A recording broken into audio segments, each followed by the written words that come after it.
Existe o versículo bíblico de memorização que é: eu sou Deus e não há outro Deus, não há outro semelhante a mim, que se encontra em Isaías 46 e versículo 9.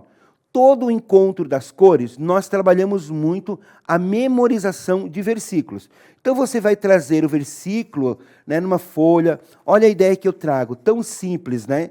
Eu sou Deus e não há outro Deus, não há outro semelhante a mim. E Isaías 46 e versículo 9, né? E eu coloquei aqui um círculo, né, amarelo.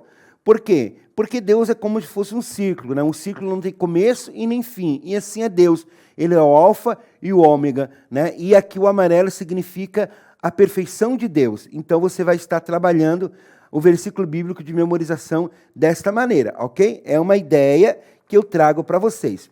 Agora, como é que você pode introduzir, né, esta aula, ou como você vai explicar esse princípio? Para isso, existem os objetivos que devem ser alcançados nesse encontro. Quais são os objetivos? No final desse encontro, os discípulos devem compreender quem é Deus e saber que Ele sempre existiu.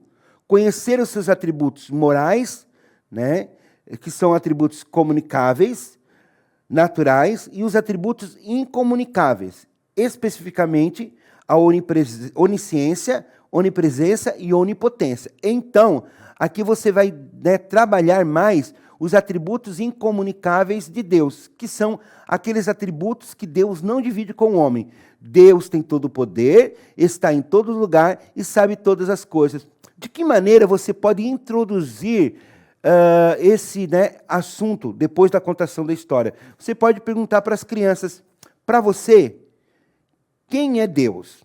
Né? Você pode fazer essa pergunta e deixar eles responderem, né? Levar a essa discussão.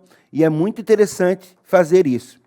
Para, né, trazer uma ideia de dinâmica, você pode trabalhar com os discípulos menores, né, fazendo com que eles confeccionem um leque. Isso mesmo, vão confeccionar um leque e escrever a palavra Deus. O que tem a ver o leque com Deus? Você vai, então, depois, né, de eles confeccionar o leque, você vai pedir para eles se abanarem com o leque.